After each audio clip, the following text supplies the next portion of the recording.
আসসালামু আলাইকুম রহমতুল্লাহি বারকাতু।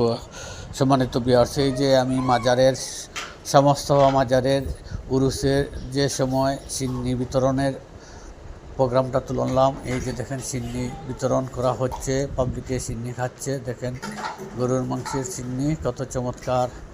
এই মৌলভীবাজার শাহ মোস্তফা মাজারের এই সিন্নি বিতরণ এর দৃশ্য আপনাদেরকে দেখাইতেছি। দেখেন দৃশ্যটা কেমন। যদি ভালো লেগে থাকে অবশ্যই আপনারা কমেন্ট করে জানাবেন কেমন হলো। এই যে লোকজন দাঁড়িয়ে বসে খাইতেছে, এই যে মাজারের দৃশ্যটা আপনারা দেখেন কত চমৎকার। আপনারা সবাই আমার পাশে থাকবেন ইনশাল্লাহ। আপনাদের জন্য প্রতিদিনই চেষ্টা করব একটা সুন্দর সুন্দর ভিডিও দেওয়ার জন্য। আপনারা সুন্দর কমেন্ট করবেন এবং আমার ইউটিউবে আপনারা সাবস্ক্রাইব করবেন। সবাই ভালো থাকবেন, সুস্থ থাকবেন। আসসালামু আলাইকুম ওয়া রাহমাতুল্লাহি ওয়া বারাকাতুহু। সবাই